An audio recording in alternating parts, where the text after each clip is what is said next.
week's show. It's good to have you back. Thanks for joining us. Today, I'm joined by my dear friend, Mr. Joffre Swait, up in Moscow, Idaho. What's up, dude? I'm doing well this evening. I'm feeling a little scruffy, but my voice and my thoughts I'm ready to share. Okay, good. Well, I hope I intended to record this outside so I could fire up my pipe. I don't have a cool indoor smoking spot, but I had the weather turn on me, and so I had to quickly change venues. So I'm set up in my bedroom right now.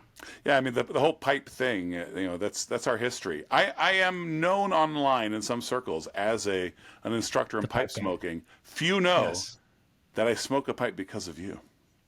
Oh, really? Because of me? You're saying I'm the in reason you my smoke a pipe? mind, that's it. Yeah. So we'd go to, I forget whose house it was, and study Latin late at night, my dude.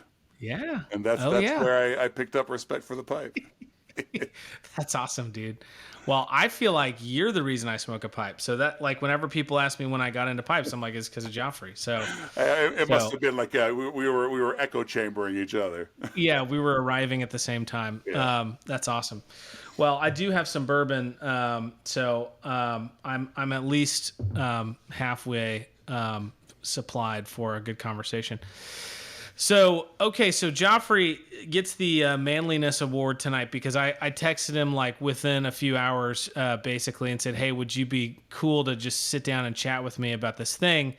And very manfully, Joffre said, "I'm not afraid of anything, of course." So Actually, I would rather you ask me to wing it than to plan something out carefully. So there you go. That's good. That's good. I'm kind of the same way. Yeah. I'm kind of the same way. But I've been thinking about this idea for a week or so, and I kind of jotted down a bunch of ideas. And so maybe I'll just kind of set the table here, and we can kind of start talking about this. And folks in my church have heard me probably talk about some of these things on and off, but I feel like there's kind of a metaphor here that I want to try to use to try to tease out some ideas. So the general idea is what constitutes a healthy intellectual and spiritual immune system. If there is something that we have spiritually or intellectually that can protect us from all of the different ideas, ideologies, false prophets, false teachers, stupid things that want to come in and infect our brain, mind viruses, dare I say, then what are the things that will sort of inoculate us? What's the equivalent of a vitamin D and sunshine and exercise and vitamin C for the soul, for the intellect? And so I've just observed that I feel that I kind of trace it back just at least in recent memory. I feel like, with COVID and BLM and election fraud and all of these things that happened recently, it's been sort of this assault from a lot of different angles that have left a lot of conservative Christians in this place where we're going, who can I trust? A lot of churches seem to be in on it. A lot of the government, the doctors, teachers, just everybody seems to be infected with all of this nonsense, and everyone's compromised. So who can I trust? And I think it's led to this weakening, actually, of our immune systems, where we've become skeptical of everything, which leaves you also, I think, open to sort of everything in a weird way. And so I'll stop there, but just I kind of want to set up the conversation with that idea and kind of let you run with it, Joffre. Yeah, I mean, we could turn this into an all-nighter if we just let the thing go. Yeah, for sure. Not only is this just a great topic and a necessary topic in itself, but really just the idea of a mind virus is something you have to convince people that they're out there. And, we're concerned for the saints of the church. We're concerned for Christians and, a lot of the same people yet who will agree with you that, in fact, everyone is compromised. The doctors, the governments, etc. But I'm not. Right. right? Right. Right. No one actually thinks of Absolutely. themselves that they're compromised. So it Yeah. actually, I think it's even important to talk about the nature of these mind viruses. What are they? So that you can Yeah. kind of self-diagnose, and you need to be in Yeah. a in a healthy environment. If you're Yeah. surrounded by sick people, it's going to be harder to recognize that you have it. Yeah. Absolutely. That's good. Yeah, so good question. What is this mind virus, and what are we talking about here? So, I mean, to me, the things that come to my mind are ideologies, conspiracy theories, even something like just a myopic kind of obsession with a particular doctrine, or even a particular Bible verse. You get Mhm. the we're gospel centered, right? And it's like this obsession with this one idea. I think of like Ayn Rand. I think of Ayn Rand's version of laissez-faire economics as a kind of mind virus. It's like Yes. it's not couched in wisdom. It's actually incredibly logical, right? It's incredibly logical and internally consistent. But I think that's what gives it its kind of strength and power, and fools you into thinking this must be true. Right. I think about Chesterton, talking about the lunatic.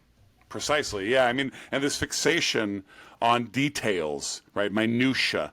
That's usually a giveaway, Yeah, particularly when like the one thing you obsess with is yeah, going to save the world, right? Like right, Ayn Rand, I think, is a great example. Like all of life just boils down to this one thing, and if we do this one yeah, thing, if people would just get this one thing, everything right, would be better. right.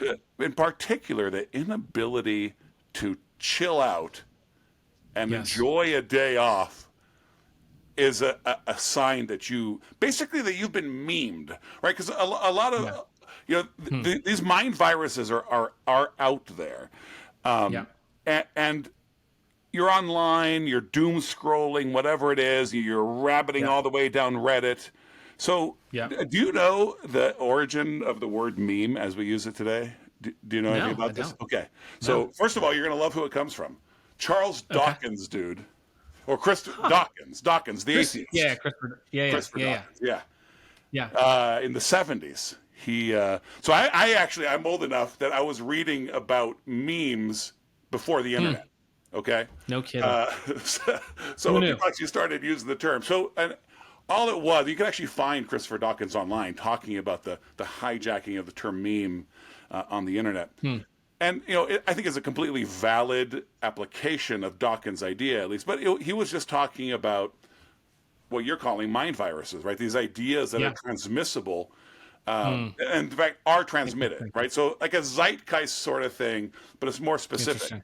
right? So it actually and you don't Yeah. even notice that suddenly you're thinking this way. Right. I think applying that to Right. Pepe the Frog is completely valid, but we also have to see Yeah. that it's been sort of supercharged, right? Right. And Right. it's hard to tell when you've been thinking for yourself and when you've been having your thoughts fed to you. It's difficult Yeah. to tell, right? I mean, you're inside your own head and you Yeah. start spinning out. But Totally. that's part of that Chestertonian like circle of insanity, right? Right. Right. Yeah. It's I feel like it's been ramped up. I mean, I like in the setup to this, it's like, yeah, all of these things, COVID, election fraud, BLM, the woke stuff, the transgender stuff, like all of this stuff is so absurd and so intense, and just all at once it seems like it came at us from everywhere. And so I think a lot of people felt like, look, I can't trust anybody. I'm gonna go figure it out myself. I'm gonna go find someone who doesn't have any skin in the game, somebody who's neutral, somebody who's just gonna guide me through. And what happens very quickly I've talked about the dark patterns of the web, is that social media and Google, Twitter, Instagram, Facebook, it knows YouTube. It sees what you're looking at. It sees what you're spending time on, and Right. it wants you to hang out on their site. It makes them money, and so they're going to keep feeding you, serving you up more and more of the same stuff. And before you know it, you feel like this is everywhere. Like, this is everywhere. I'm just hearing it from everywhere, and of course it's true. Of course it's real. Everywhere I turn, this is what everyone's talking about. Well, it's like, Right. no, actually, it's just you still have these little blinder goggles on, and you're really not interacting with the world, with history. History is You're key. really We kind of in need to this. come back to that. Yeah, yeah, yep, yeah, absolutely. Well, let me move to kind of, okay. So we've kind of identified what is a mind virus at some level. I think there's a lot more to talk about there, Yeah. but I think we can agree that it's like, this feels to me, where I'm sitting as an elder of a church that's growing rapidly. I feel like I'm seeing. I feel like it feels to me like an epidemic, to keep using the metaphor.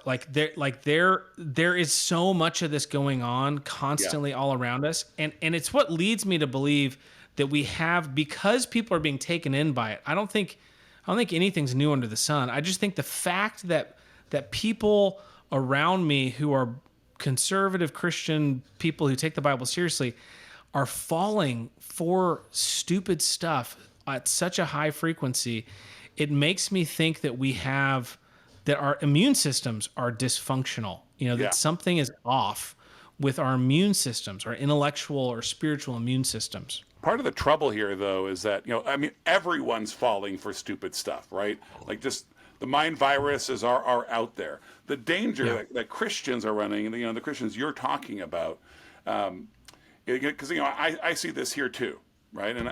Yeah, So, sure. and the danger with that is that you think you're not in the system, right? You Sure. know that the algorithm is feeding you stuff, but you're not like those other people, right? So of course people Right. on the left are falling all over themselves and catching this stuff, but so are you. Part of the problem is that you're participating in the system at all, right? Ultimately, it comes Right. down to lack of trust in God, and we can unpack Right. that. Yeah. Live humbly, go to church, that sort of thing. Right.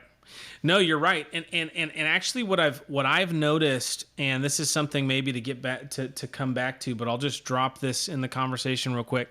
Something I've noticed is that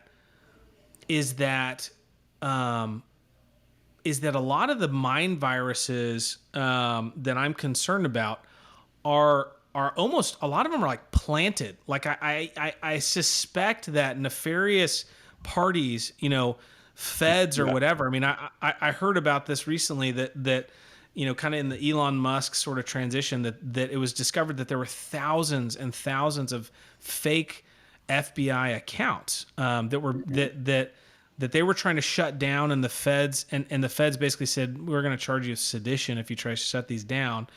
And but because it's an undercover investigation, we're doing an undercover investigation. Okay. Right. But gosh, there's so many, because the internet is a controlled space. It appears to be free and unfettered, and you're just autonomously finding things through your own research.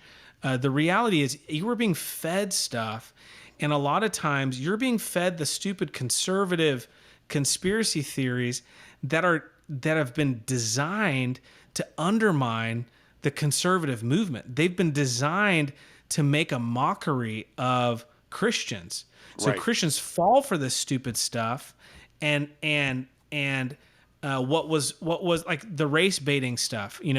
We've been accused of racism by the left for the longest time, and it's just been lies.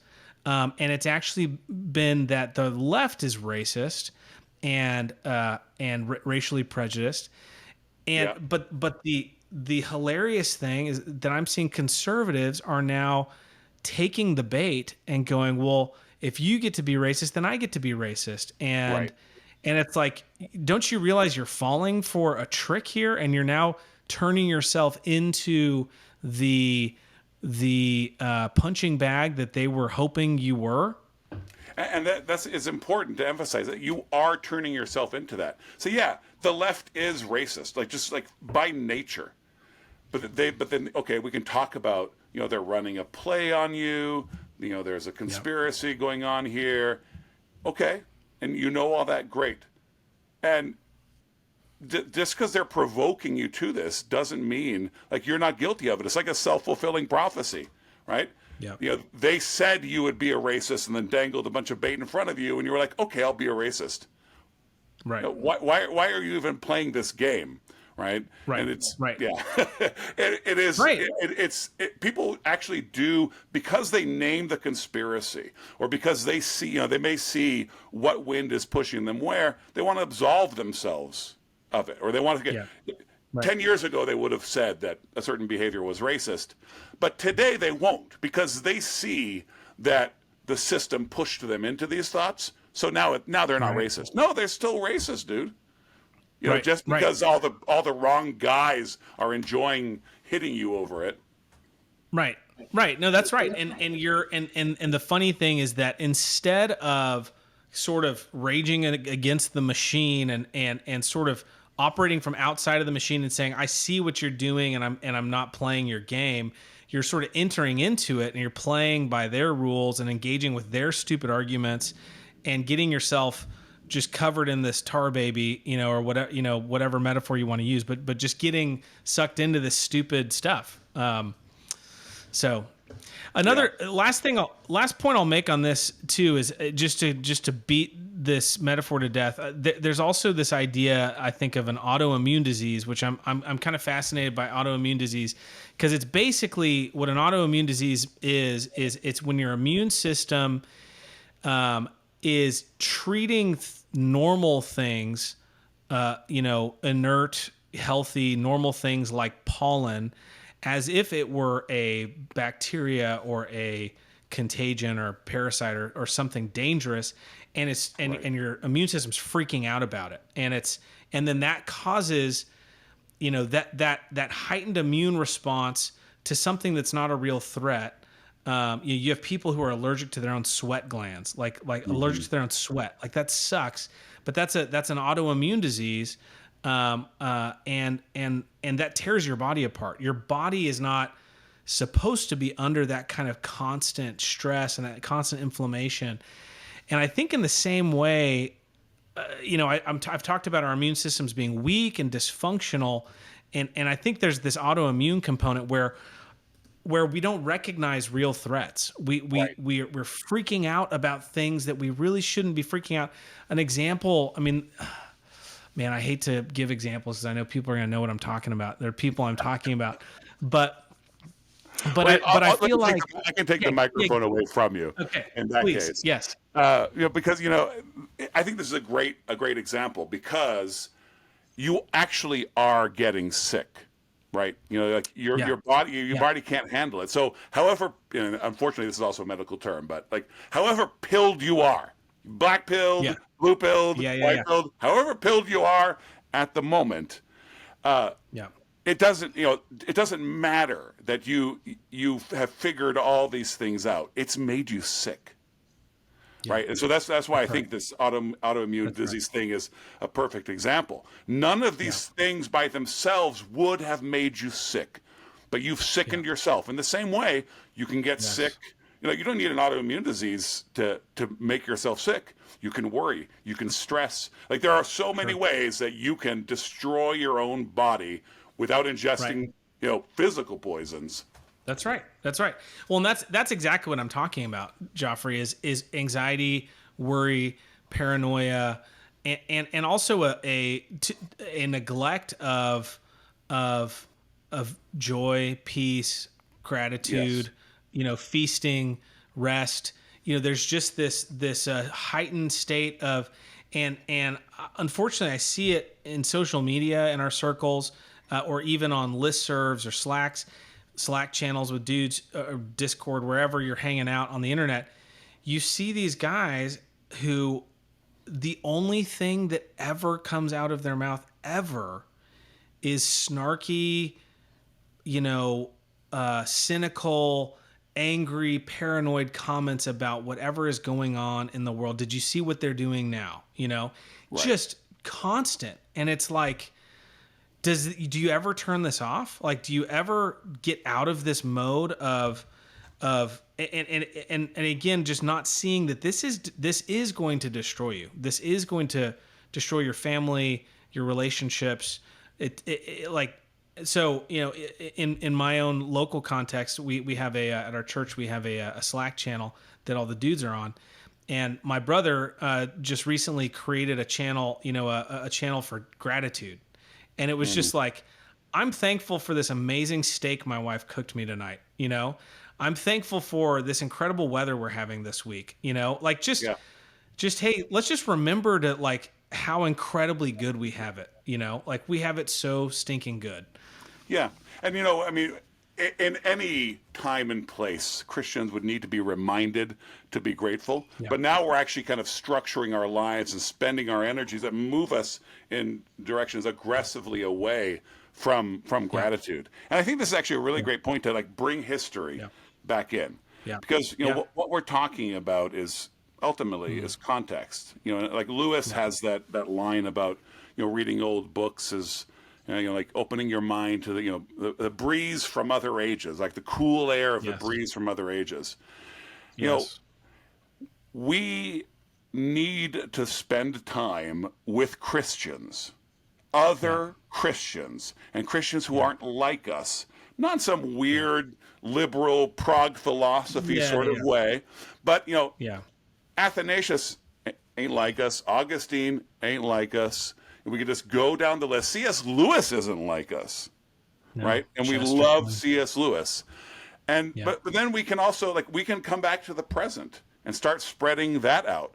Like, how many Christians do you hang out with who don't fit your mold? How many of the Christians you hang out with aren't pilled in the same manner you are?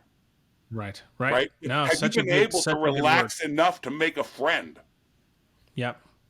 Well, and to just beat our metaphor to death, or try to cram this into our metaphor, Yeah. it's like sending your kid to daycare or public school or play sports or whatever. It's like you're mixing it up with a lot of people from different places. You're exposing yourself to, this is actually one of the predominant theories around autoimmune diseases is you don't Yes. see autoimmune disease in the third world. You don't see asthma and Allergies. Crohn's and Yep. allergies, because they're actually living in a far less sanitized environment where their immune systems are exposed to real threats all the time, and so their immune systems are better trained to recognize the real threats and aren't freaking out about dust and pollen or whatever the stupid thing is that. Yep. And I think the analogy for you is, when you hang out with Christians in other parts of the church, other times in history,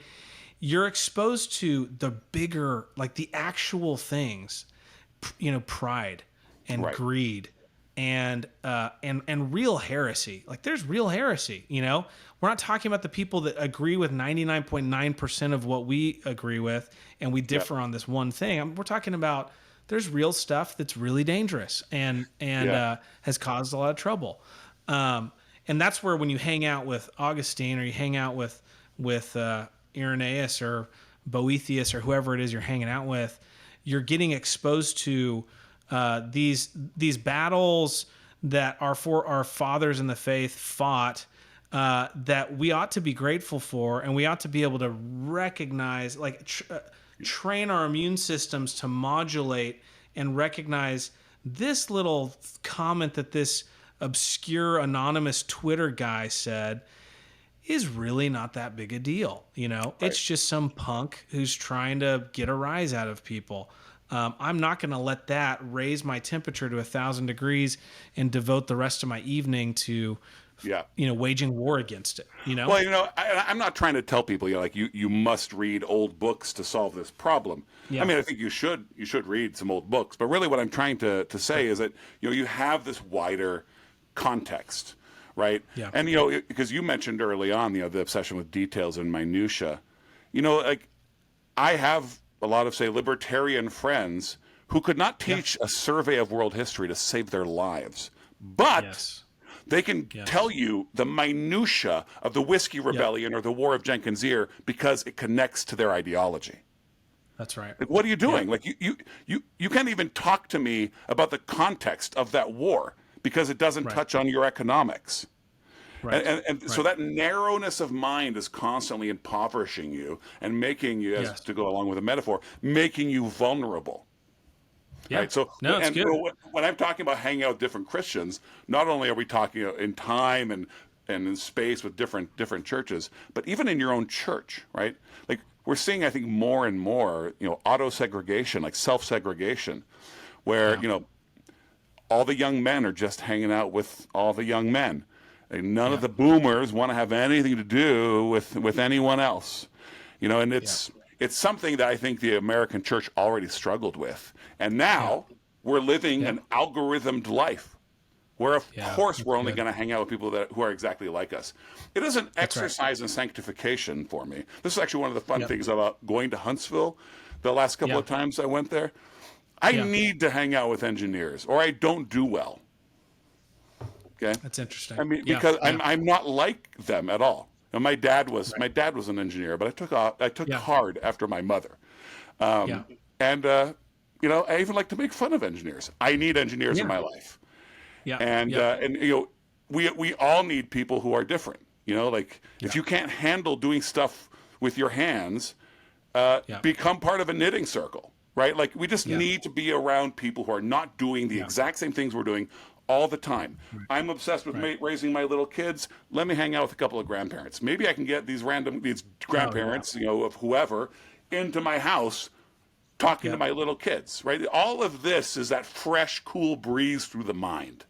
Yes, that's such a good word, dude. My wife at the table tonight. We do high low buffalo. We added buffalo because of Brian Cole said that they say high low buffalo at their table, and buffalo is a weird thing, is an unexpected thing that happened. So we've always done highs and lows, and we switched and we added buffalo. So Bethany's high today was how much she is loving this Bible study she's been doing, community Bible fellowship or something like that. It's this old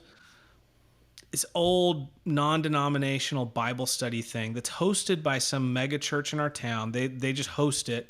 This has been going on for like, I don't know, 50 years or something. Bethany walks in. She is the only young woman in the whole group. It's all old ladies. And she was so refreshed by like their rules. Like one of their rules was if you haven't read the passages and meditated on them, you don't get to speak when we meet. You don't get to show up and start just riffing, Right. this is, we want to learn from each other, but we want to be first learning from the word. And Bethany was saying this Bible study she's doing is this very slow Bible study where every day she's only kind of focusing on a few verses. And she's been doing the Christ Church, Bible reading plan thing for years where you're kind of flying through the scriptures. Yeah. And there's a real great benefit to that. And she's enjoyed that. But she's like, it's been a long time since I've just slowed way down and just meditated on a few verses at a time. This has been so helpful and encouraging for me. I'm loving this experience. And it's like she didn't get that at our church. She Right. got that, and that's okay. That's actually wonderful. It's a beautiful thing. Some folks from another town moved here and said, "Do you guys do Bible Study Fellowship?" No, but I think I heard that this other church does it. Cool. I love it. You want to come with me? Yeah, we'll go. And they went, and it's now become something that my wife cherishes. It's the highlight of her day, right? That's awesome. Yeah, I mean, and I've never talked to a pastor who did not, if they experienced a time when, like in their city, pastors from different Yeah. denominations got together for prayer or breakfast or just to chat. Those things don't always end well. And like the Gospel Coalition, I know set up a bunch all over the country that were supposed to be kind of local, but Yeah. I've actually, even with those groups, I've never heard like a bad testimony. The pastors all had at least a while of great blessing. Yeah. And I mean, that's true for all of us. But again, we don't have to leave our church to do this, right? There are No. plenty No. of No. No. people who are different from you That's at right. church, although they all would probably study the Bible the same way. To That's Bethany's right. point. By the way, That's before we right. resume, I want to Yeah. just kudos to you. I see what you're doing, calling Bethany young. That's just casually. That's really smart. I refer to my wife casually every day as young wife. Good morning, young Yes. wife. And she's begun to call me out on it, but I'm not going to stop. I'm smart. That's good. You are smart. Yes. Thank you. I appreciate Anyway, that. I love it. I know That's Bethany good. sees the plays you're running, so it's not like That's it's right. not like That's I'm right. blowing you Yeah, dude, you surprise. just totally exposed. Yeah, you just. I gotta. Yeah, I gotta work harder. Okay, so I want to. So okay, we've talked about kind of defining the mind viruses. We've talked about some of these things that kind of lead us to these places. To extend the metaphor, what are the kind of comorbidities? Okay, people didn't die of COVID. All the data shows that people were dying of other things. They were just dying with COVID. So if these mind viruses are like, the people that died with COVID, usually were obese, had diabetes, had COPD, had some other serious medical issues. So in the same way, like what are the things, what are the sins or the habits or the environmental factors that make somebody more susceptible to these mind viruses, to these false teachings, false doctrines, false ideologies? So a couple that we've already touched on. You talked about doom scrolling, just addiction to social media. Yeah.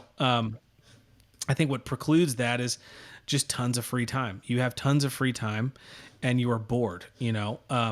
Those are great factors that are going to contribute to you becoming more and more susceptible and vulnerable to these things. I think a lot of Yeah, go go ahead. ahead, sorry. Well, just like these, No, a go lot ahead. of these comorbidities, it's going to pay. It's going to be worthwhile, rather, to like go into detail about unpack what some of these are. But I actually do think there's sort of an arch category that we can Yeah. put over many of these, which you know could be phrased in a way that'd be easy to dismiss. But I think it's often healthy to ask yourself how your grandpa would express the idea. So I'm going to do that. More Okay. sunshine. People aren't getting enough sunshine, Yeah. right? Yeah. And however it Yeah. is that's expressing itself. And I number Yeah. myself among them. I have a literal, actual vitamin D deficiency. But, like, I spend a lot of time indoors, and Yeah. I Yeah. feel that on me. And when, for example, rugby coaching forces me back out into the sunshine, my Yeah. spirit feels better, right? And so Yeah. like Yeah. there are just so many burrows we can go into that are unhealthy, and Yeah. we should name them. Very But good. It's very good. it's that fresh breeze thing again, just coming Yeah. up again, right? It's very good. That's very good. Well, a couple others, I think a lack of purpose in life, I think, and, that sounds like a very kind of, I don't know, that could be dismissed as well as sort of, kitsch or I don't know, Actually, that does get dismissed, not just yeah, as kitsch or cheesy, but it often gets yeah, dismissed by Christians who want to emphasize, maybe pulling yourself up by the bootstraps and being yeah, tough. So we ourselves don't help each other out with this, right? Because the yeah, attitude is tough it out, just go to yeah, work, right? Why are you worried about having yeah, purpose? right. Right, and just Meaning, purpose, right. ignoring much of Scripture, right? Yeah, yeah. Well, and it's. I think I kind of went through this evolution in my thinking over time about work, where I had this idea of what I wanted. I thought going into when you and I first met at NSA, I thought I had to be a pastor. I thought, I love God. I'm on fire for the Lord. The only application for that in the world Right. is ministry, official ministry. And then I got to NSA, and I think freshman year I started reading Luther, and I remember this whole idea of the sanctity of all, the priesthood of all believers. This kind of idea that all believers are priests and all work is sacred. And that kind of got a hold of me. But then I think I also at some point might have wanted to drift into this other ditch of going, well, then it doesn't really matter what you do because anything is sacred. And so it's just about doing whatever's in front of you or whatever, however you want to spin that. And where I've kind of landed now, and in large part through a mentor of mine, Rod Olps, there in Moscow, who's been a good friend for years. He's really made it his one of his main focuses in life to help men through this journey in their careers of finding and discovering kind of their highest best use. Like, what did God make you to do? Like, there was some intentionality in God's design. We can see it when we look at the butterflies proboscis, and we can see it when we look at the hummingbird and go, there's clearly a design there. Well, in the same way, like God's done that with each of us, it usually takes decades of trial and error in the marketplace, I think, for men to start to discern, oh, I'm really bad at that, and I actually really am good at this, and I enjoy this, and other people have given me positive feedback about this thing, where this thing I've always prided myself as being good at it, and I've found that I never am successful in that area, and so it's a real thing, I think, for a man to actually spend energy and effort along with their helper, discerning what is it God's put me on this world to do? Like, what are the things that I'm good at and I should be pouring myself more into, going with the grain of what God's made me to do. That's not to say that any of us can't at seasons you just got to buckle down and provide for the family, and sometimes it's crappy work that you don't enjoy. Yep. That's fine. But when you stay in that place for a long time, I think that and you never get to a place to where you feel like you're doing something that's meaningful, and has purpose and aligns with kind of what God's built you to do. I think that also leaves you vulnerable. Yeah, and I think it's important that the church and Christians acknowledge that, and this will make a lot of the people we have in mind in this topic happy. Yeah. Okay. The system is hostile to us. Okay.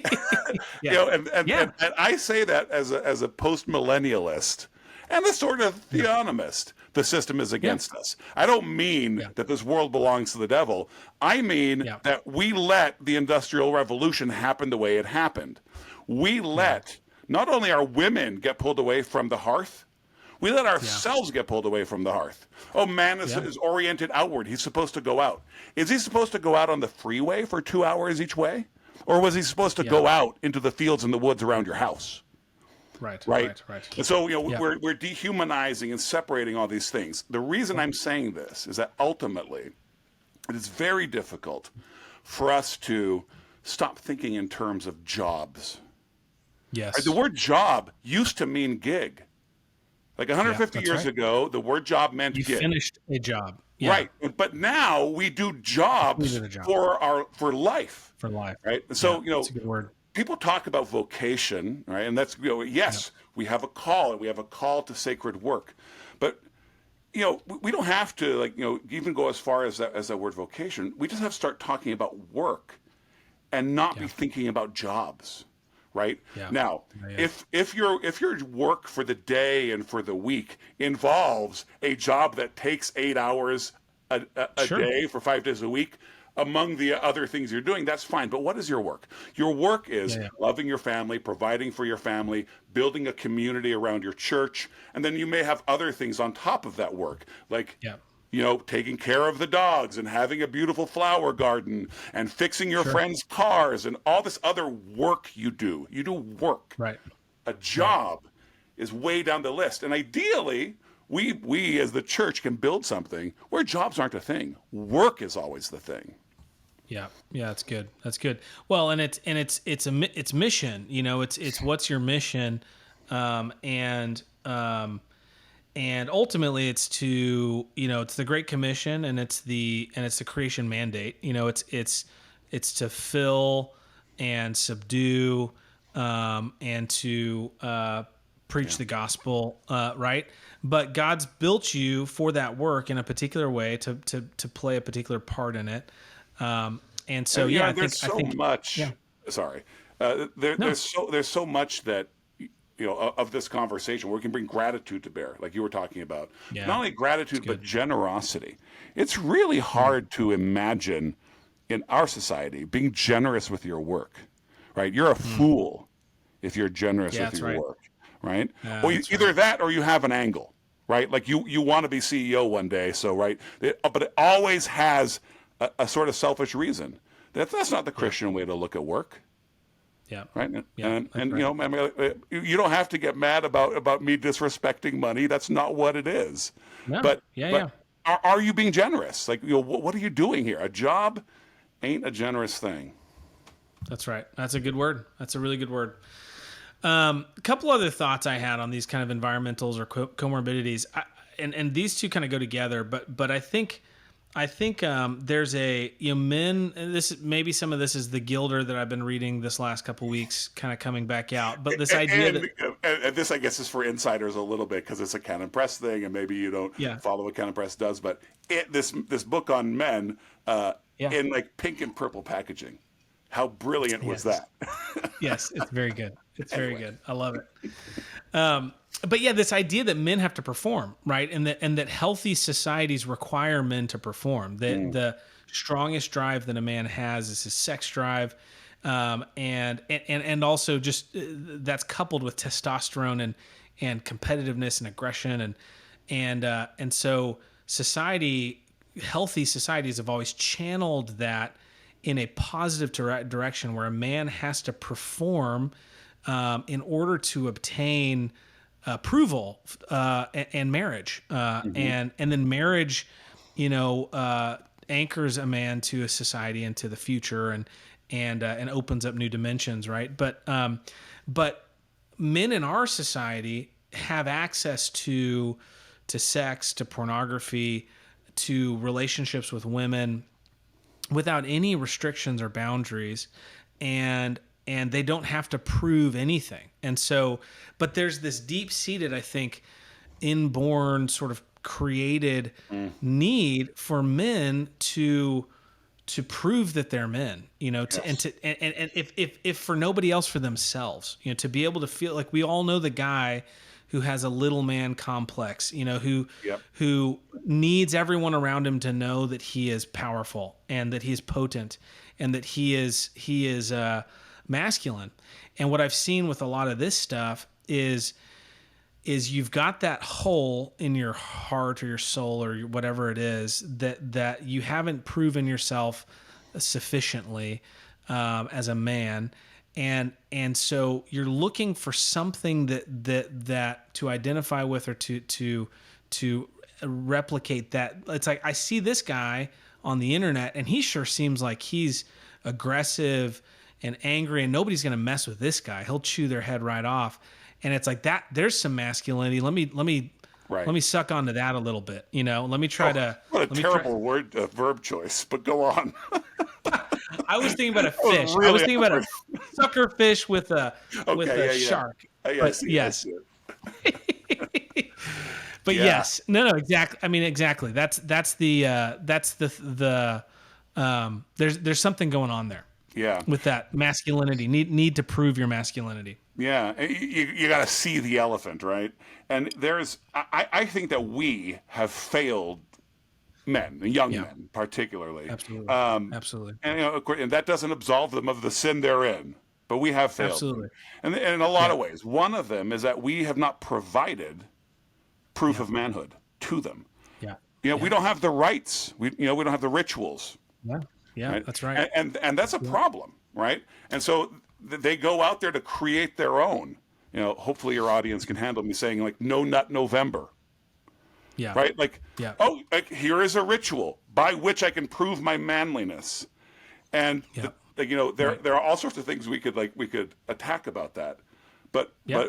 our generation and the generations above us should face up to the fact that they've failed, so that for the next Right. generation we can provide these rituals, and the way that Right. happens is not strictly speaking through the church, but through our Yeah. Christian community. Like we can Yeah. provide that to each other. I think that's one of the reasons, and this is not a full-fledged solution, but I think that's one of the reasons that both you and I have, for a couple of decades, promoted rugby among Christian young men, right? Because Yeah. 100%. it is a way of proving some of your manhood to yourself.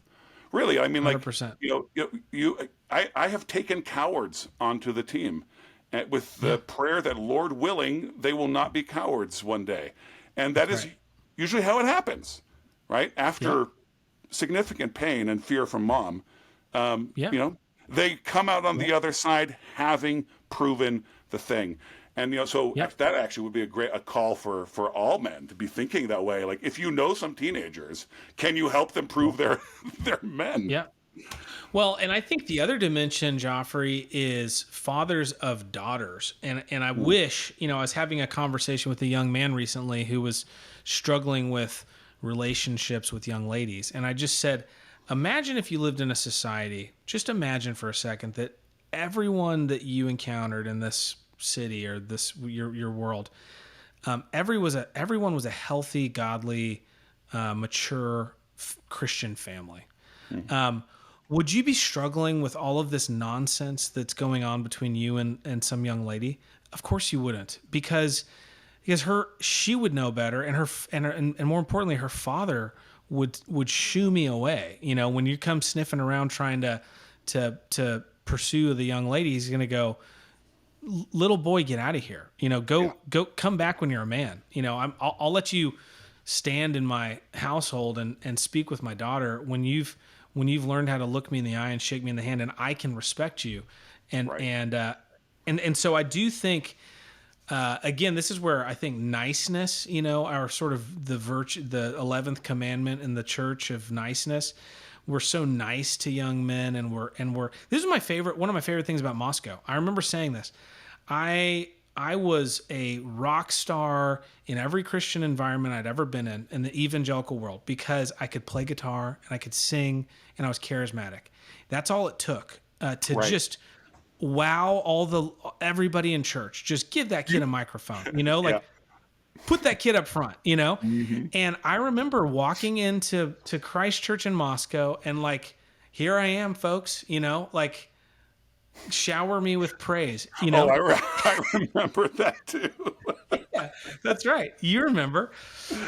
And I remember the dads looking at me like, stop looking at me and stop looking at my daughter, and go sit over there in the bleachers. And it was just like, oh, Yeah.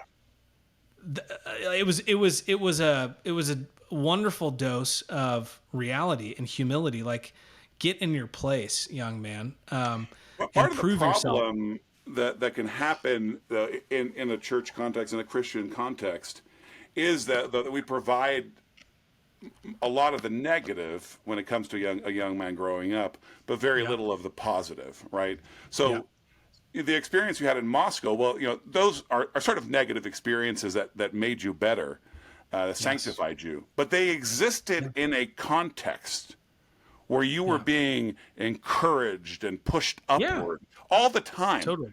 And so then, if people called Constantly you a fathead, you were better equipped to take that on. to receive it. That's And right. so, like, Yep. niceness is creating, a highly distressed and angry, generation of young men. I mean, the whole Yeah. incel thing, Yes. it's there. Believe it or not, I actually think there's quite a bit that's admirable about it. But at its core, the thing that people who speak as incels, they may identify as Yeah. that or not, the thing that they refuse to acknowledge is that they don't, in fact, cut the mustard. They are not, in fact, worthy, right? There's this anger that women are being elevated above them, that the system is pushing them down. There's anger in a lot of directions, but as an individual, you're not worthy.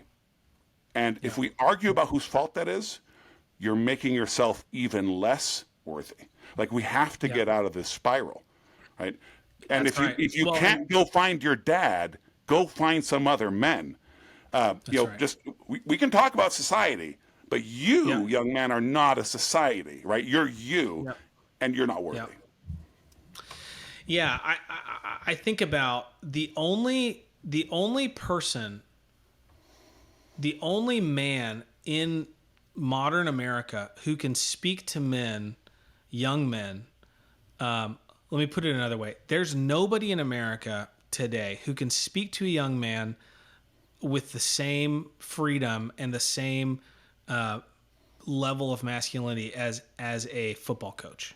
And there is nothing that young men treasure and thrive under more than the instruction of a football coach or Yes. a drill instructor. Somebody just screaming in your face about what a maggot you are, and making fun of you when you barf because you are so weak, Right. and demanding that you get up and get your sorry butt back in line and start running again. Men, young men just thrive. Like that's like they They keep need to coming back. achieve. They need to Yeah. prove, right? And so a Yeah. drill instructor or a football coach offers that, which is Yeah. why this guy may have yelled at you every minute that you knew him, but you love him. Right. People Right. love their football coaches. Their football coaches may hardly remember them, Right. but they Right. love that man because he Absolutely. offered them a sort of ritual, a way Yep. to have that rite of passage. I had a just anecdote. I was in Moscow a couple weeks ago, and ran in at church to my freshman boxing coach. We had a boxing club my freshman year, and Mr. Wayne Browning, and he comes up to me, punches me in the gut, and he goes, "Hey, you got a big old down pillow under there, don't you?" And I was like, I mean, just instantly started making fun of how fat I was, Yeah, and it was pure affection. I mean, it was just, I love you, like right. what you are such a wonderful man, and thank you for making fun of my belly. Somebody needs to, Yeah. like yeah, just anyway, very sweet. Well, okay, so we've talked about a lot of things here, and I want to kind of get to solutions, and so I'm going to call this like immune boosters or something, inoculation. Um, And I what? know that we're getting back on this medical terminology, but it may Yeah, yeah, serve our audience to be very explicit about. Remember, we're talking about mind viruses, all that stuff, yeah, all our rambling the yeah. last 15 Yes, minutes. We've been talking yes. about mind viruses. That's right. That's right.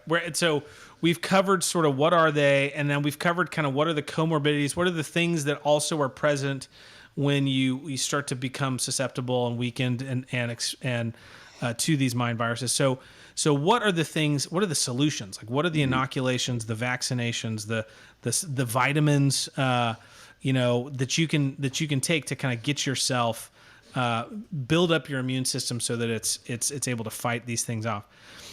I think the first and perhaps most important, but we can debate about this. I think the first is your identity.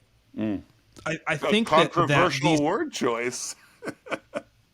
it's a controversial word choice. Yes, I'm going to stick with it.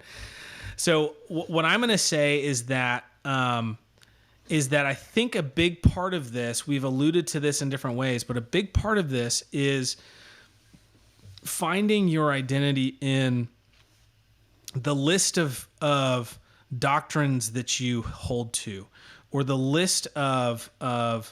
rules that a church must follow in order for you to deem it worthy, or the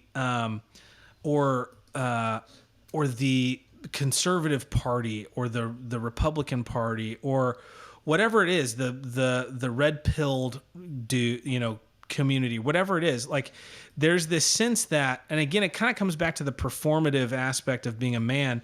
There's this need to prove that I'm one of the. I remember the worst insult I ever got growing up. I skateboarded when I was in junior high, and I remember I'd been skating for years, didn't really hang out with any skaters. I just skated. And then I came to school one day and there was a whole crew of skaters, it was junior high. And I go over and start skating with them. And I was kind of crappy. But one of the kids who didn't know me was like, "You're just a poser, dude. you're just a poser. You're just posing out here. Like, you're just wearing the skate clothes and carrying a skateboard around, but you don't actually skate, dude. Like, you can't do a kickflip and, Yeah. and ride a, and it was like just biggest like dagger in my heart. I was like, Yeah. oh, am I a poser? Dang, I can't, like it just hit me like hard. Yeah. And so I think there's this need that we all have to want, like we want to belong. There's this weird consumerism thing, this existentialism where it's like I can become anything I want. I just have to buy enough gear and I have to like, follow the right things on social media or whatever. And all of a sudden I have an identity as one of these people. I bought a specific car and now, you're part of that community now or whatever. And like, it's stupid. But the point I want to make is that for Christians, your identity is unimpeachable. Your identity is unimpeachable because it was secured by Christ, by God, by God who became man and secured something for you through his death and his resurrection that nobody can ever take away from you. And so you get to have this kind of swagger in life where it's like, call me a poser. I don't care. Like, that's not my identity. That's a thing I'm kind of interested in, but that it doesn't touch the depths of my soul and my heart because it's not who I am. Who I am is secure. Yeah, I think that I would go so far as to say that, if one is struggling to, just even recognize, who you are, or if you are subject to, the winds of anger that blow hither and thither, you're angry at the latest thing. If things from the outside are coming in, great, enormous things, like a world war over some Chinese virus, if those are the things that are telling you who you are, you don't trust Jesus. Right? I mean, that's the confrontation you need to have. That a lot of this discontent or your unhappiness with the kind of man you are, the kind of woman you are, is that you don't trust your God. And I'm not saying that like it's easy to trust your God, No, but that's the thing, right? And I think some of the other, because I have your outline in front of me, some of your other immune boosters actually deal directly with that idea, right? Yep. That's good. Yeah, I mean, worrying is a thing we are commanded not to do very specifically, multiple times. Isn't that one of the craziest? Right, like, there are actually a lot of commands that seem impossible. Yeah. Like, don't worry, but yeah. we are told that it is not up in heaven that we may not reach it. It's not at the depths of the sea that we can't get to it. So, all right, I guess we shouldn't worry. Or whatever. Well, how you do a word study on fear not. Like how often is God saying, "Don't be afraid, don't be scared." That's not something. That's not a mark of God's people. Like that's not something that God's people do. Right. So these other immune boosters I put down here, gratitude. We've already talked about gratitude a bit. Anything else to add to that one? I would just reinforce so a couple of comments you made that suggested that the discipline of gratitude could be healthy. Yeah, it is. Like That's discipline yourself to be grateful. Say thank you and like plan on saying thank you. Yeah, that's right. It's a good word. Yeah, and what I wrote here was that it short circuits the feedback loop. If you're not familiar with the idea of a feedback loop, it's like where a speaker, you got a microphone and it's blasting through a speaker, and that noise is going back into the microphone. And if you've ever heard a microphone just squeal, it's because of feedback. It's that dynamic. And so this is what's happening, I think, on social media. Is you're just caught in this feedback loop of fear and paranoia and anger, and gratitude is a way to just like short circuit it. It's just like unplugging the microphone. It sort of just stops it. So it's a good habit. The other, I would say, and I gave an exhortation at our church last 2 weeks ago about this, about sheep without a shepherd. And my exhortation, one of my big points was, you sheep are not sheep without a shepherd. You have, like, God has actually given the church the white blood cells, let's call it, of the church are the elders, are the shepherds, the pastors, the elders, and they are there. They have to meet certain criteria. They have to be ordained and called, and by God ultimately, to do this work. It's not just anybody, but God has set His church up in such a way and appointed, called, and ordained, and given the church shepherds who are here to help protect us from these kinds of things. So that would be the other place, is anytime you find yourself getting into some rabbit trail on the internet, going down some wormhole, finding yourself despairing over the whatever mind virus it is that you've contracted, go to your shepherds, and say, what should I be thinking about this? That's a good question to ask. And What should I having the humility to ask it. Just for the record, you're free to disagree with your elders. Sure. Like you don't Sure. have to actually think your elder is right. The discipline of obeying and listening and going to him so that you have the opportunity to obey and listen is enormous. Yeah, that's a good word. Well, and I this kind of falls a little bit under identity, but I said this I did a podcast on just conspiracy theories, kind of specifically, and I made the point that it's a good discipline for Christians to frequently say these words: I don't know, and I don't really care.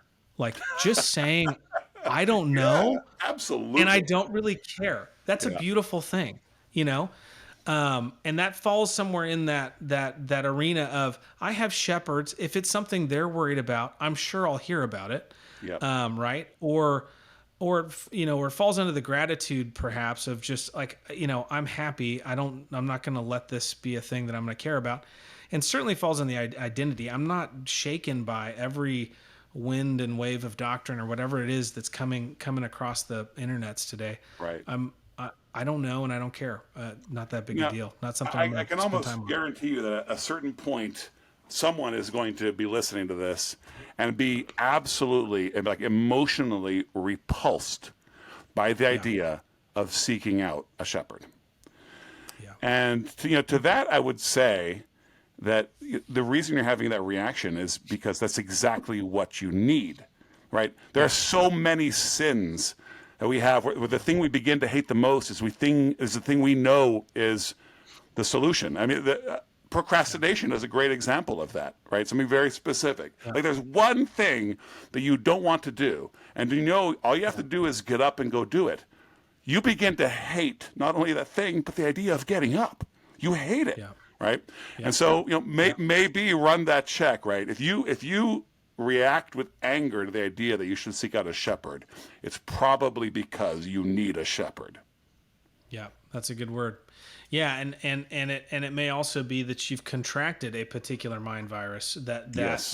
one of those mind viruses is the radical individualism and radical solo scriptura. It's just me. I am the only authority that I will never submit to any authority outside of me and my interpretation of Scripture. That's always couched in, I'm submitting to the Word of God. That's my final authority. But the Word of God tells you to submit to your elders. Yeah. Right. And so, what do you do there? I think there's a great litmus test, which isn't available to everyone. But if you've ever had opportunity to submit to a Christian who you know is a Christian, but you also know his theology is whack, Yeah. can you do it? Yeah. Hey, listen, I can tell you, and I'm just giving an example for the sake of illustration, but I remember COVID. We had not yet planted this church, or we had planted the church, had a bunch of worship services in our backyard. and then took some time off. And we had several weeks before we were ready to start worshiping in a building. So we went back to the church we were members of at the time, and they were still wearing masks. And the session had sent out an email saying, "Would you please wear masks?" And I told my kids, "You know what I think about this, and we are going to all go into church, and we're all going to wear masks." Yeah. And I violently disagree with this decision. You guys know that, but I am going to joyfully submit to my elders, because that's what I've been called to do. And be part of the people of God. And if you think Yes. that that example is an example of sinning because you know it's not right, let me tell you all that I have had grape juice for communion. If that ain't a sin, I don't know what is. But if I go to a friend's church, I would rather drink the grape juice than break fellowship. God put me in that position for some crazy reason. Submission is the path. Yeah, I drink the grape juice. Yeah, praise God. I actually had grape juice on Sunday because we ran out of wine, and I was scandalized, but it happened. Wow. I hope you at least Yep. prayed for multiplication of the wine. That's right. That's right. Lord, I know you do miracles. That's right. Okay, last couple I'll mention here. Maturity, which I think is we've been dancing around that this whole time, but the thing I'll say, the one thing I'll mention on maturity, Josh Gibbs' podcast Proverbial. I dip in and out of that podcast, and I really enjoy. It is another application of your comment earlier about airing yourself out and listening to other Christians. Josh is actually an old friend, and was a part of the Moscow community, but he's now Eastern Orthodox. He's in a very different place spiritually, but is a faithful, I believe, faithful, godly, wise man. Josh Gibbs doesn't think the way that just about anybody I know thinks. Like when I listen to Josh work through an idea, it's just completely different. It's like it's actually very Eastern. I think it's that sort of circular. It's like he's going around and around and around and around and getting closer and closer to the point. And it's not linear. It's not like I have a point and I'm going to go directly there. And it's actually fun and enriching to me, and it's always kind of surprising. But his most recent one was about the proverb was there's more than one way to skin a cat. And did you listen to this one? No. Well, so he kind of goes on a journey, but ultimately talks about, this probably originated with people that actually were in desperate situations and needed to eat the meat of a cat and had to skin it, and over time had learned, the first time they probably skinned it, they probably got no meat out of it, and they eventually learned there's more than one way to do this, and you can actually do it in a way where you can get some meat out of it. I don't know, right? This is my linear version of his much more enjoyable approach. But the point of his, I think one of the main points of that podcast was, humble yourself and recognize the fact that there are so many people in the world who have been through the thing that you're going through, and avail yourself of those resources. Humble yourself and go to somebody older and wiser and ask them, I'm freaking out about this thing. You've been around here for twice the number of years I've been around. How do you deal with this? Or how do you think about this? Or does this stress you out? And if so, if not, why not? So yeah, maturity is something we need to cultivate, and one of the great ways of cultivating it is sitting at the feet of mature people. Yes. And I think one of the things we notice about old people first, but then eventually we realize it's maturity, is that they are less swayed, right? Yeah. And I would say that one of the main reasons they're less swayed is that they are more generous in attitude. Right, like one of the things I'm constantly bringing in to apply to different situations with my kids, my students, is having a hermeneutic of generosity, right? Interpreting things in the best light possible first, right? And then you can critique it, but make sure your reaction is like, why did those people do that thing that way? Well, ask yourself what the best reason possible could be. And I Yeah. think that's a sign of maturity, Good. actually, that when you first hear about someone doing something crazy, perhaps you've Yeah. seen it before and you have that experience. But even if not, Yeah. you've had experience in other wild and crazy things happening, and I'm just going to wait to find out more. Or and Yeah. this can be really annoying when you're not feeling this. Oh, he probably had a good reason. Yeah. That really can be Yeah. irritating. But Yeah. that I think is a mature, that first approach. And when 100%. you're subject to a 100%. mind virus, that is never your reaction. Yeah. Yeah. That's 100% true. 100%. Yeah. I mentioned this to you recently. This, my favorite thing that Theopolis down in Birmingham used to do is what was called the Nevin lectures. And they would bring in a really excellent thinker, speaker, writer, academic, scholar, from a different part of the church. Mm, And I went 1 year with Robert Kolb, who's like this Luther scholar, Lutheran. Went 1 year with a guy who's a Pentecostal theologian, and he made the joke that I'm the only one there is. Like, that's not, you guys probably thought that was an oxymoron. Um, he had the president of St. Vlad's up in New York, Eastern Orthodox Seminary, and what he would have them do is the assignment was, what do people in the Reformed Presbyterian world need to know and learn from your tradition? Like, what could we benefit from learning, right?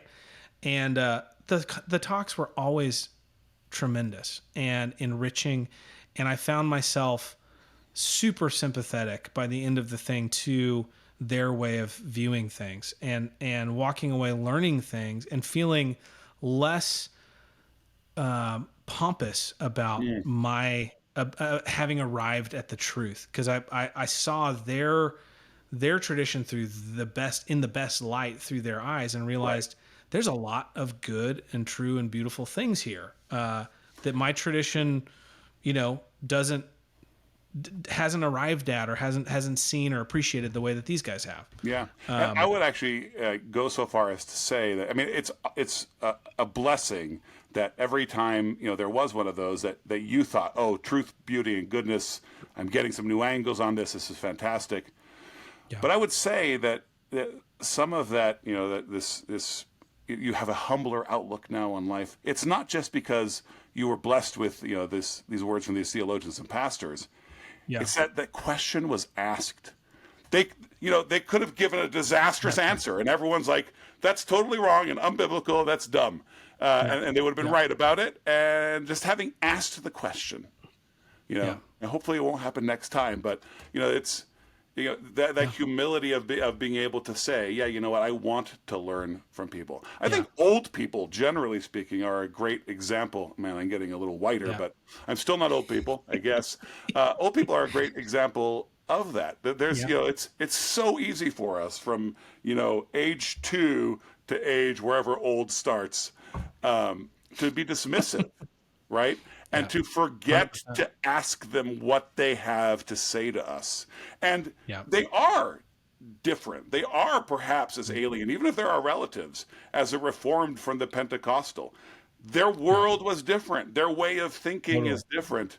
So just Totally. the humility to ask, because let's Yeah. face it, very often your boomer parents are not going to give you the advice you're going to follow. But Right. but you asked, and now there's more more love and closeness, and you are humbler. That's right. That's good. That's really good. Well, my last point here is really just an extension of that, which is education. I have a feeling this is going to piss a lot of people off, but I'm just going to say it. That a true education, leaves the student more humble than when he came in. That's the mark in my mind of a good education. Somebody's received a good education, walks away from 4 years. There's a reason why the term is sophomoric. It's everybody is a know-it-all their sophomore year. Yeah. You've just crammed your brain full of a lot of new information, and you feel like you know more than everybody, and then you're put in your place if you're at a good school over the course of the next few years, and you come out humbled, but also more equipped to grapple with ideas and spot false teaching. So, you don't come out triumphant like now I can beat everybody, but you do come out wilier and more worldly wise and more ready to sort of spot some of the big mistakes and errors that people make. I think that spot false teaching thing cannot be overemphasized. I mean, Yeah, cage stage Calvinists, right? They're not going to fit this description of a true education, right? They are, that's a mind they're virus, though, by rabid. the It way. is a mind virus, That's exactly. a mind virus. Now, what does your life experience tell you? What Presbyterians go Roman Catholic or Eastern Orthodox? Sorry, Josh. It's the ones who have not yet transitioned out of that rabid phase, right? Yes. They Yep. were not able to have a generous hermeneutic at any point, so they kept Yep. looking. They could never be content. Now, I'm not telling people to be satisfied with not being right or being satisfied with a half truth, but I am saying you need to be content. And if you are incapable of contentment, you're just going to keep moving, keep moving, keep moving until you run into an alley with no exit. But Yep. that mind virus will do that. It makes you susceptible to false teaching. Yeah. Absolutely. Yep. Yep. That's good, man. Okay, so our boosters were identity, gratitude, shepherds, maturity, education.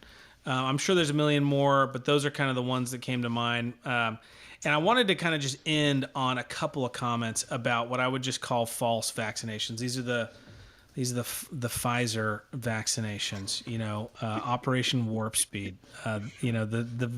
The false vaccinations, and we've kind of touched on a lot of these, but I think it's worth just mentioning. Doug wrote a book. Doug Wilson wrote a book called "Reformed is Not Enough," and I've wanted to give an exhortation at church or write an article or do a podcast saying, "Reformed is not it at all." In fact, like that's too much of a title, but it's not even Reformed, right? And what I see, what I see happening in the church is Christians who don't have a healthy, functioning immune system, latching onto a doctrinal identity as Yes. the thing that's going to save them and their family from sin and death and unfaithfulness. And so you get on these, I'm on this, someone invited me to the Facebook Reformed Parenting group. And it's like, can anybody tell me what a good Reformed cereal is? And like a good Reformed, pair of diapers or whatever. Like it's like Stop it, dude. it's Go like on. what do you guys like? Yeah. It becomes the irony is that a lot of these things become far more idolatrous than the things that Reformed people are criticizing in Roman Catholicism, right? Yes. It's like, right? So Yeah. I'll stop there and just say Well, doctrinal, political, denominational affiliation is a yeah. false vaccination. And I think we're establishing a pattern here where you sort of lay out a definition, and then I throw out a potential litmus test for the audience. So here's the I like litmus it. test for this, and it is a subjective one. But ask yourself, whatever tradition, let's say you're Reformed as you're listening to this, ask Yeah. yourself, are you prouder when people hear that you are Christian or when people hear that you're Reformed? Are you gladder to be Christian or Reformed? What makes you happier, being Christian or being Reformed? And that's a real question because Yeah. I've met a lot of people who I think the satisfaction comes from being Reformed Yep. Yep. Yep. Absolutely. or whatever it Absolutely. is, right? Like Yeah. it's something that all men are subject to, but that special club, that special affiliation that really makes me who I am. Right. And the point to me is that this is not the thing that is going to protect you or sustain you and your family, feed you and your family. It's not going to be the fact that you did it the most reformed way or the most fill in the blank, traditional family values way or the most free market way or the most Calvinistic way. whatever the thing is that you think, the doctrinal, political, denominational affiliation that you think is the savior, it is the vaccination against, the evils of the world. It's not. It's always been about, loving the Lord your God with all of your heart, soul, mind, and strength, and loving your neighbor. It's Yes. always been about a broken and contrite heart, and humility before God. Those are the things, those are the habits, those are the disciplines. That's the orientation of our mind and heart that's going to produce fruit in the Christian life. It's not going to be that you cracked the code and you finally aligned like I said this in a recent conversation with somebody.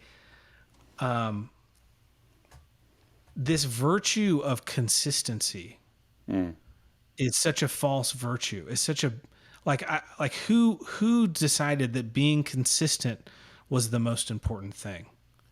I think the devil, perhaps. Right? Like how can we it comes back to the lunacy Chesterton thing. How can we as Christians expect that we're going to have the answers to everything and be able to explain everything when we're mere mortals? Like, Yeah. it's not going to happen. Give it up. Well, that's right, and it is almost like a Milton Satan sort of temptation that we fall to when we refuse to be satisfied with not knowing everything, right? We refuse to be satisfied with not knowing some answers, Yeah. certain answers, and so these mind viruses. One way of framing them is that they are propaganda, right? Yeah. So yeah, because they don't allow for other perspectives, but they also frame everything in a way that exalts whatever that is, and we recognize that, right? You can have, Yeah. you know, as far as being like a libertarian or being, whatever it is, and you Yeah. can live a life of propagandized Christianity, your Yeah. particular enthusiasm, your narrow little obsession, whatever it is. And one of the ways we see that is with our kids, right? Yeah. So, of course, this is just a rule of thumb. It's not a universal because we're tempted towards Yeah. wanting universals. But Yeah. when your kids grow up to love the things you love, it is because they were catechized. When your kids grow up to hate the things you love, it is because they were propagandized. And at a certain point, they recognize it. Whatever it is that you were whacked out about, and it can often be your religious affiliations and your theology, but it can be all sorts of other things, all these mind viruses. Whatever it is that you were not able to be reasonable about and actually love instead of obsess over, your kids hate it. Because they realize when I was 2, when I was 5, when I was 10, when I was 15, my dad was not telling me the truth. He was propagandizing me. And that's different from catechizing. Well, that's a good word. That's a good word. And I love that distinction between catechesis and propaganda. I think the other piece is the greatest commandment was not, it was not,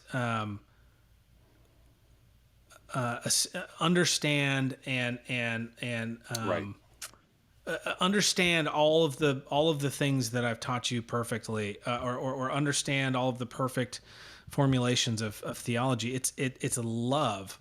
Love the Lord, yes, with all of your heart, with all of your mind, yes, with all of your mind. But it's love, and that's the thing with our children. That and okay, so and this is just a fun parenting, comment, but it ties in with what you said. Where I've failed as a father, I haven't failed usually because I didn't tell my kid what they were supposed to be. It's actually never that. Yeah. Almost never. What I've failed to do as a father is to make my son or my daughter love the thing that I have taught them to love. And so when I say don't do that, there's an immature phase where it's just no touch and you slap the hand or whatever. But my job is to, over time, train them to see and believe and love that standard and see it as something that's good and right and true. And where my kids fail, they don't fail because they didn't know what they were supposed to do. They fail because they didn't actually love it. They didn't actually Right. believe it, right? Yep. And we And don't that's where have. I think, Go ahead. well, that's where I think worldview thinking is such a bill of goods. Like Mm. I harp on the term worldview thinking You are because setting all sorts of fires tonight. I just want to say that. Go on. okay, well, listen, Like, how many buildings are we going to blow up here?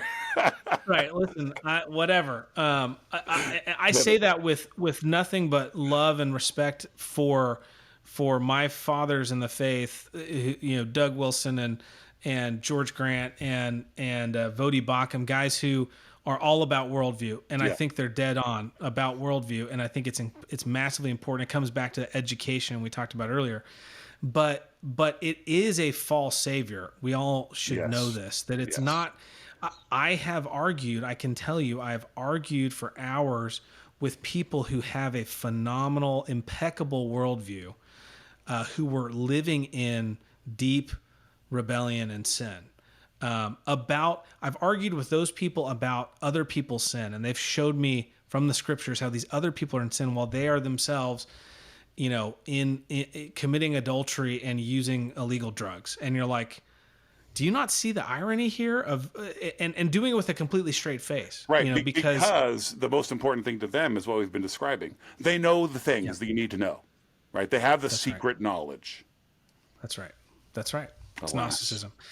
Man, that's really what it comes down to, I think, Joffrey. I think you boiled it down. That mind viruses are really, we're really talking about Gnosticism. We're really talking about secret knowledge that is supposed to confer some holiness, some salvation, some standing with God. I wrote a poem about Gnosticism recently. I'll have to send it to you. Please do. Please do. Yes, I would love to see that.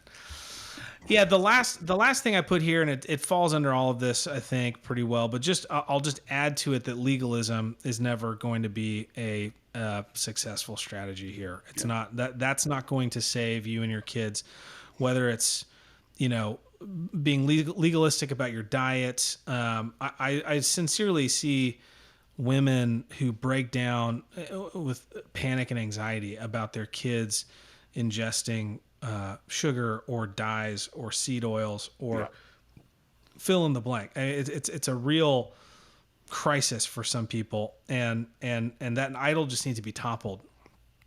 Not at all to say don't. It's great to try to be healthy. Try to be healthy. And aware. There's Yeah. nothing and aware. Yeah, that's great, but it's not going to save you. It's not going to save you. And I don't think we need to unpack in depth for us to make this connection. I think people will see it. This sort of legalism, a broad legalism, right? We're not just talking about skirt length, attaches Yep. to both the other two false inoculations you've mentioned, right? I mean, Yep. they legalism obviously attaches the doctrinal or political identity, and it attaches to this worldview sort of thinking, where the worldview is the savior. Yep. Yep. Yeah, I put here another version of legalism as systems, and I thought of courtship or headship or patriarchy. You get these defined systems. Think of what was the Shiny Happy People? No, yeah, that documentary. I don't know if you saw that one. Bill Gothard. Bill Gothard. I mean that guy designed an elaborate Yes. system Yes. that was going to save you and your family, and he had. Oh, I homeschooled in the 90s. I know who he is. Okay. Anyway, Okay. go on.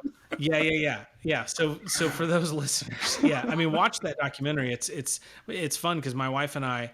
It's kind of fun. It was fun for my wife and I because we were not homeschooled, and we came to Moscow, which is one of the places where homeschool was big and had influence in that world, and but we sort of missed all of the Gothard stuff, right? And so we were just hearing teaching from Doug that was actually a lot of it was corrections to Gothard. I didn't realize until watching the documentary. Oh, Doug taught about how women don't submit to all men. Women submit to a single man. Right. And that's the huge, massive correction to that whole system, is that it is a false teaching that women should submit to all men. But like that kind of thing, I didn't know that there was this whole perverted version of these things, courtship and headship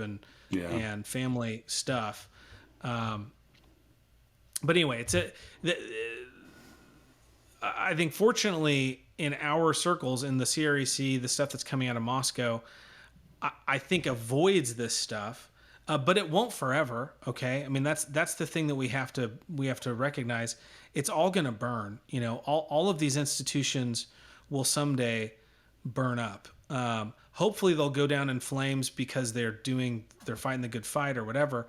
But none of them are going to be faithful forever, but that's why we don't put our hope in them. We can Right. be loyal and cheer for them. I've thought about this before. Asking somebody in the South, what would it take for you to leave a church? What would have to happen for you to leave a church? And it's like, I mean, I can give you the example of the last 3 churches I left and tell you I got great. One was the music, one was the lights, one was the carpet. And it's like, what would it take for you to stop being a Alabama fan or an Auburn fan? And it's like, death. Like nothing. Like I will be an Alabama fan till I die. It's like, okay, well that's idolatry, my friend. Yeah. Like like you need to put that in the right place. And there's going to be a day, we're probably already there, where I you need to cannot go. believe you haven't been sent out of town. I don't know how deep in Tide country Huntsville Yeah. is, but goodness gracious, what a thing to say. Well, I'll make the comment that, kind of riffing off something you had going earlier, Yeah. that I think most people acknowledge that it is the tendency of systems, it's the tendency of bureaucracy to grow as big as it can, right? Because it feeds itself, and Yep. just by its own energy, right? It's always looking for more, and so it grows. Yeah. So what we need to do is recognize that certain things are systems that we don't normally think of as systems. They may be beneficial. Yeah. Most Yeah. systems that people make are, but their tendency will Yeah. be to grow. Like the example you gave, courtship. Yeah. Of course, the first time you explain courtship is biblical. Or you describe patriarchy, of course, is biblical. But if it becomes a system for you, which will be its natural tendency, then it will grow and grow until it becomes God. Anything that does not stop growing becomes God, right? And so we need to be very leery of systems. Yeah, that's One good. of the things that I think can be healthy, and I think this is difficult in a mind virus age, is to stop using the names of isms and archies when you're able Yeah. to. Stop using slogans. Yeah, I have described myself as a theonomist early in the podcast. I prefer not to, not because I'm not theologically a theonomist, and not because I'm embarrassed, not even because I don't want to confuse people, but it's because I think that's just the word of God and Christian society. I don't have to go around labeling all that. Labeling it makes it one of those monstrous systems. And I mean, obviously sometimes you just have to talk about things, right?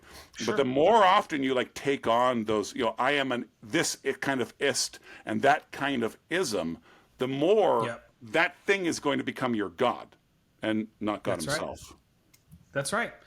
Well, I've talked about this. I think you and I have even talked about this, but I'll point people back to one of my favorite Jim Jordan lectures he gave on Gnosticism and ideologies, and he talked about this concept, and it really blew my mind. And the image in my head that I walked away with was this idea that Calvinism or courtship or patriarchy or whatever the thing is, that they have the potential, if you use them the way you just described, to become these little false gods that you kind of set up. I imagine the mantle in my living room, just setting free market economics up there and setting Calvinism up there.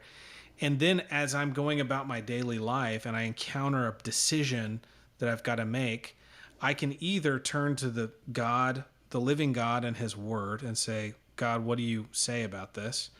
And prayer.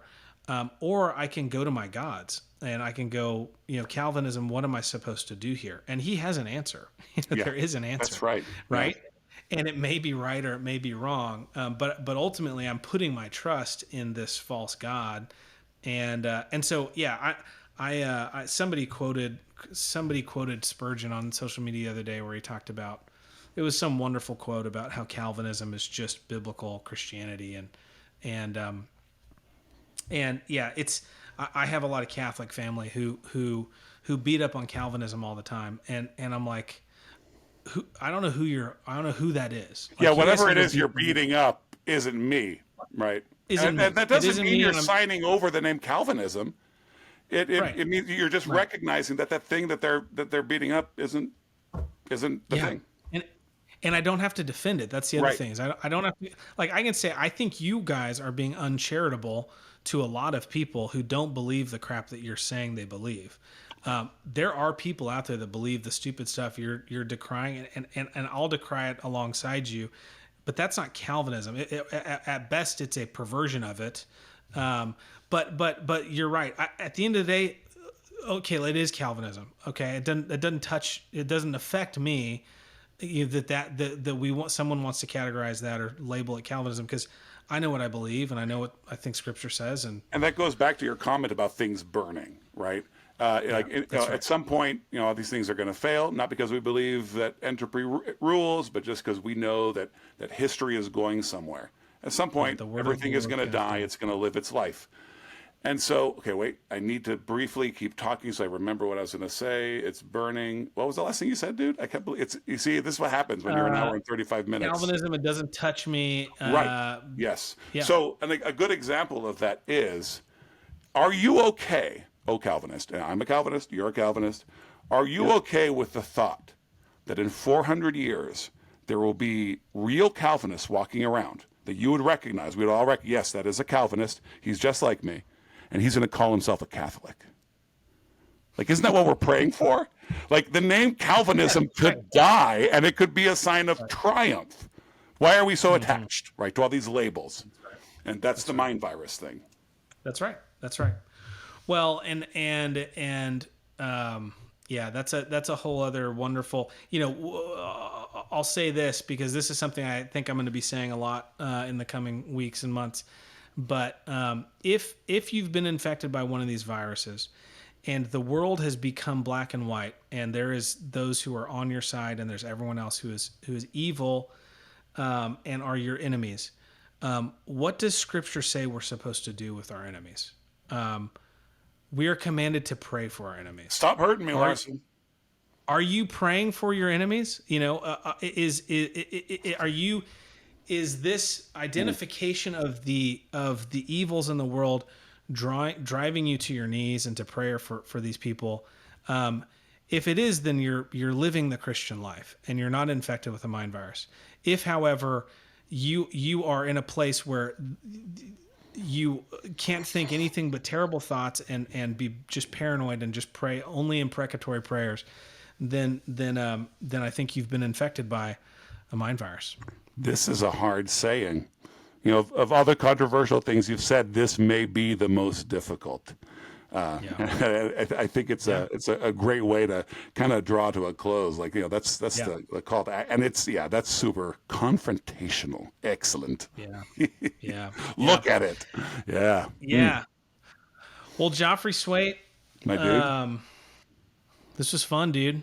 Yeah, absolutely. Thanks. Thanks I, for. I believe that I'm sure neither of us planned on an hour and 38 minutes, but No. somehow it seems like that's exactly what was always going to happen. Yeah. You I know? think that's right. Yeah. All right, my dude, a pleasure. Yeah. Well, thanks, Joffrey. We'll have to have you back on, and I don't frequently have as much to say in one sitting. This was definitely an idea that I thought needed a little bit longer treatment, and I needed a good sparring partner, someone I trust to come along the journey with me. So you've done wonderfully, and I appreciate you dropping everything and giving me an hour and a half of your time today. You're welcome, and I appreciate you. Yeah, man. All right. Well, have a good night. And listeners, thanks if you made it this far, congratulations. I hope that this was a help and encouragement to you. All right. We'll see you next time.